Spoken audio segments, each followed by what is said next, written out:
Hello, welcome to Sound and Fury Book Reviews. As usual, I'm Tina. Today I'm doing a book review of A Study in Black Brew by Marie Howalt. This is a book that came out May 22nd, 2025 from Spaceboy Books. It is a sci-fi mystery novella. I received this book from the author in exchange for a fair review. A fun, somewhat cozy, and queer Sherlock Holmes adaptation, A Study in Black Brew takes enough from its inspiration to be recognizable, but is different enough to feel like its own story. What is it about? They say life is a string of chances held together with grit and guided by passion, and who am I to disagree? I'm never going to pronounce these names properly, but I'm going to try. Kellith, I think it's Kellyeth. Kellyeth Ryan Aranieth was headed for a career as a field chemist on a newly settled planet when their dreams and ambitions were crushed by coincidences and chronic illness. They return broke to the Wendak homeworld Genmac, where everyone's basic needs are covered, but import luxuries like Kellyeth's favorite human-made beverage, Black Brew, is costly. While piecing together a new life and recovering from their ordeal, Kellyeth ends up sharing lodging with the attractive, enigmatic, and infuriating, here comes another name, Rathan Wyan Zelnieth. You can laugh at my pronunciation all you want. When a human is found dead next to an alarming message on a wall in an empty house, Kellyeth gets caught up in a gruesome mystery involving Rathan and the local police court. Who is the human? How did he die? What is Rathan hiding? And when will Kellyeth have the time to catch their breath? I've read two of Marie's other novellas, both part of the Calibri Investigations, but I have to say this is my favorite, and this one is not part of that. It is related, but it stands on its own. You don't have to read the Calibri Investigations to read this one. I have also read a few Sherlock Holmes novels back in my day. Not like I can remember the plots of any of them, really. My stepdad had like a fancy, collection of all of them. So I read a few of those. And I had to read this one, A Sign of Four, in university for like 20th century British literature or something. It was a good class. But I did not read A Study in Scarlet, which is the book that this one is based off of. But because I had this kind of background, I could recognize most of the repeated aspects of Holmes and Sherlock, such as the reference to Sherlock's musical abilities, his penchant for disguises, and both the characters in this story share similar characteristics to the two men in the source material, despite both of them being aliens and one of them being non-binary. This book exists within a queer normative world building. Yay, another queer book for June. That is both cozy and far from utopian.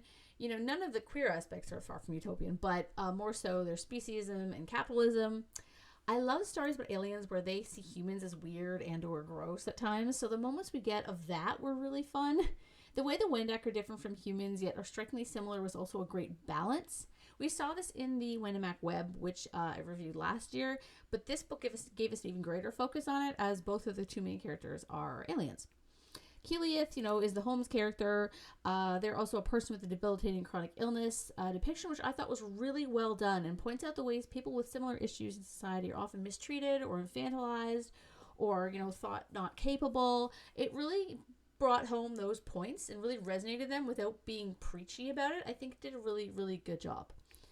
The way that they and Rathan functioned is very much Sherlock and Holmes, which was great, but with a bit more of a romantic twist, one-sided, of course. Rathan is not only a smoke show, apparently, but intelligent and perceptive. I liked him.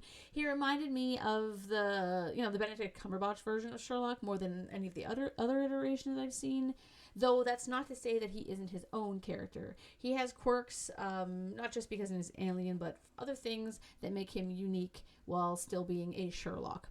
I looked up kind of the plot of A Study in Scarlet after this because I was like, I should see if it's the same. And it does follow the same kind of premise. And it's also the origin story of the pair. So that was interesting too, because this book is also the origin story of how these two become friends. I'm assuming this is going to become a series. At least I hope so, because I really enjoyed it. Now, the mystery itself wasn't super intriguing, to be honest, though if you're a fan of A Study in Scarlet, you will really enjoy it because it keeps the story enough to be an adaptation, but obviously gender bends some characters, and some of the characters' motivations are modernized, things like that. So I think it's a very close adaptation, at least from what I got from the Wikipedia summary of the story. But it also still feels like its own story, at least to me. It didn't feel to me like I was missing something because I didn't know A Study in Scarlet. So hopefully that's helpful. Overall, if you couldn't tell, I thought this book was really, really good. The characters are just lovely, and the story moves at a great pace. I'd love to see this pair do one of the stories I actually do remember, which was The Hound of the Baskervilles. I remember that one mainly because how do you forget that one? It'd be cool to see how that would be done in a in like a future or alien setting. That would be really cool. So thank you again to the author for the review copy, and I'm sorry that I didn't get the review in before the launch day, but better late than never, I guess. So thank you.